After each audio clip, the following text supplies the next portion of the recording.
it means a lot to me, really, that you would tune in. So thank you. I love being able to be connected across distance like this. As you probably know, we record these on Thursday, the pre-recorded versions, then we will also post a live version at some point Sunday. I always think those are better because they've had more practice. Be that as it may. I'm wearing red because it's Thursday, March 27th, a special day, opening day for the Cardinals. Now, I rarely watch TV, but I'll flip on a Cardinals game sometimes in the background. I bet by the end of this year, we're talking about Mason Wynn, their shortstop. I used to play shortstop. What an athlete, what a gun. Anyway, if they do well, my prediction is we'll be talking a bit about him, among, I hope, a few others. Now to things that don't really matter, the spiritual stuff. Kidding. The presentation I gave last night called Family Yikes and Yay was wonderfully well received. We'll post a link to that on our Facebook page and our email blast on our website. I'll give a version of that Wednesday at 6:30 at Holy Infant, should you be interested. So anyway, thanks. And if you were interested, I think you'd find some benefit. We'll see. Anyway, again, just thanks so much for joining. Here's the homily.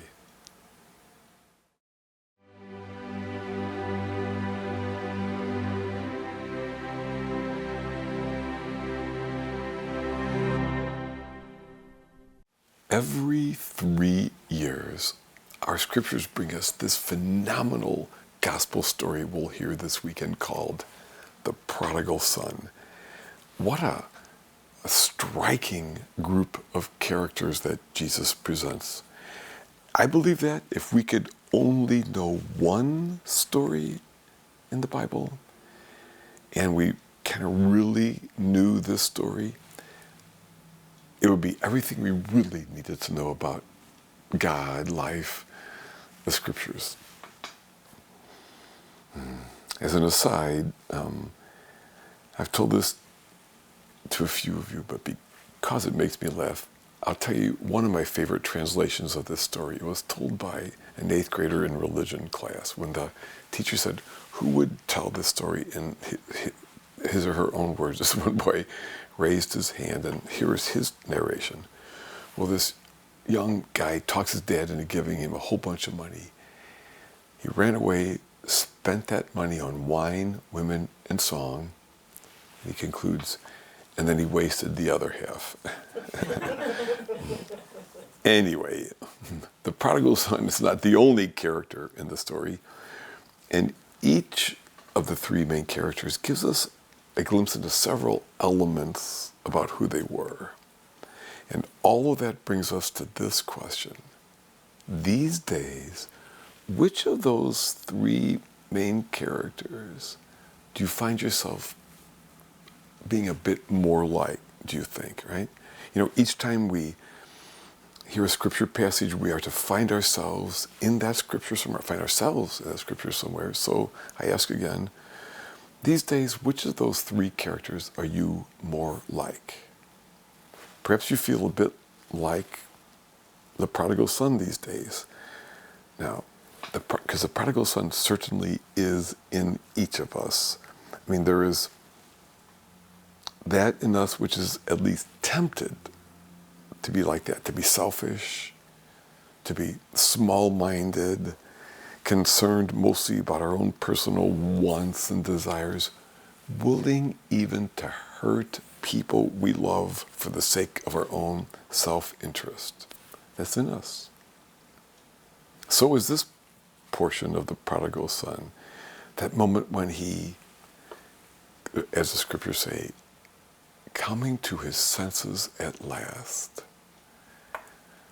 What a great grace moment when he realized that there was another way to be.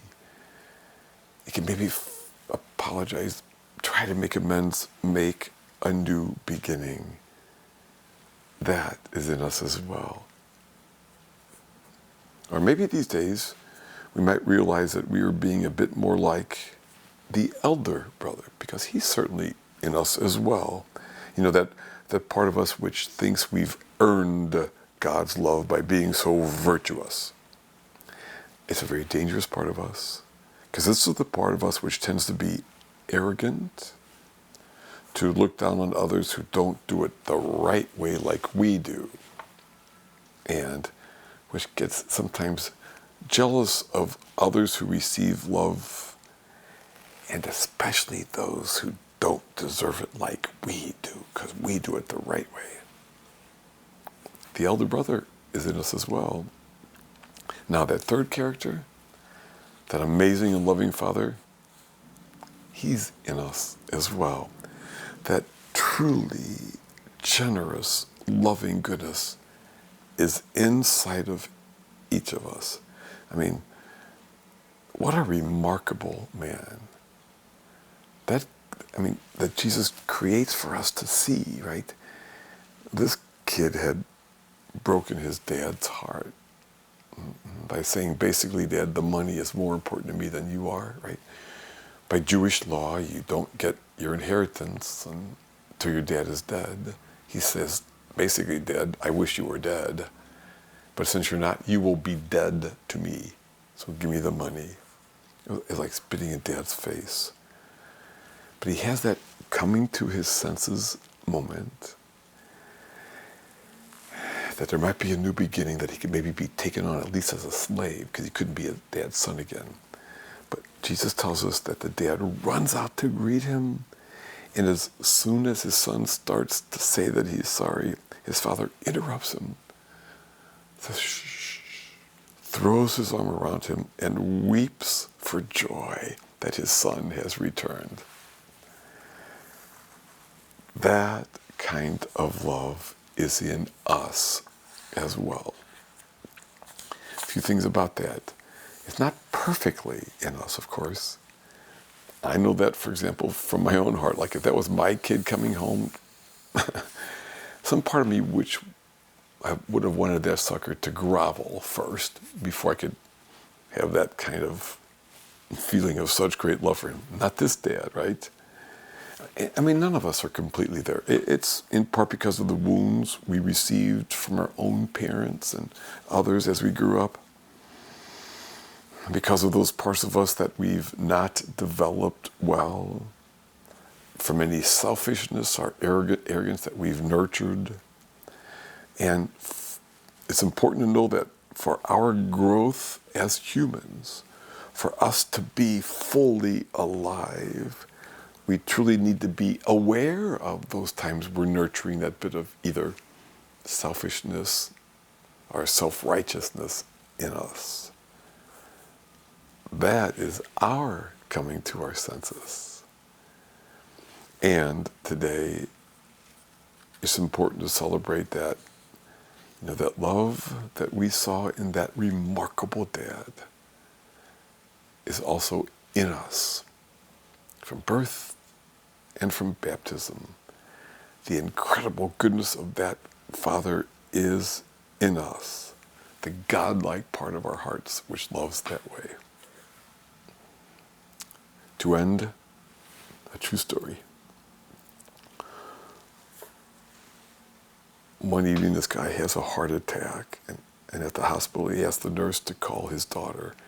He said, I live alone, and she's the only family I have. When the nurse gets a hold of the daughter, she starts crying and shouts, "Don't let him die." Dad and I had a big fight almost a year ago, and I told him I hated him, and I haven't talked to him since. I wanted to tell him I'm sorry. I'll be there in 30 minutes. They tried to save his life, and he died. When the daughter got there, the doctor told them the news. And the nurse walked her to the room and said, I'm sorry. The daughter says, I never hated him. I loved him. And now I just want to see him. So she goes to the bed and just buries her face in the sheets and cries and says goodbye. She notices a little scrap of paper on the bed table in her dad's handwriting. She picks it up and reads, My dearest Janie, I forgive you. I pray that you will also forgive me. I love you too, Daddy. Now, I particularly love that he put, I love you too, so the daughter could know that Dad knew that she loved him. That love is in us. May we remember that the love of that Father and the Father in the prodigal son is in us. So 3 years from now, those of us blessed to still be alive will again hear this phenomenal story. And we will again meet ourselves somewhere in it, right? Perhaps in the selfishness of the prodigal son and the grace of his coming to his senses, or perhaps in the self-righteousness of the elder brother, that judgmental anger. But I pray that most of all, we will meet ourselves in the merciful love of that incredible Father, because that is in us as well.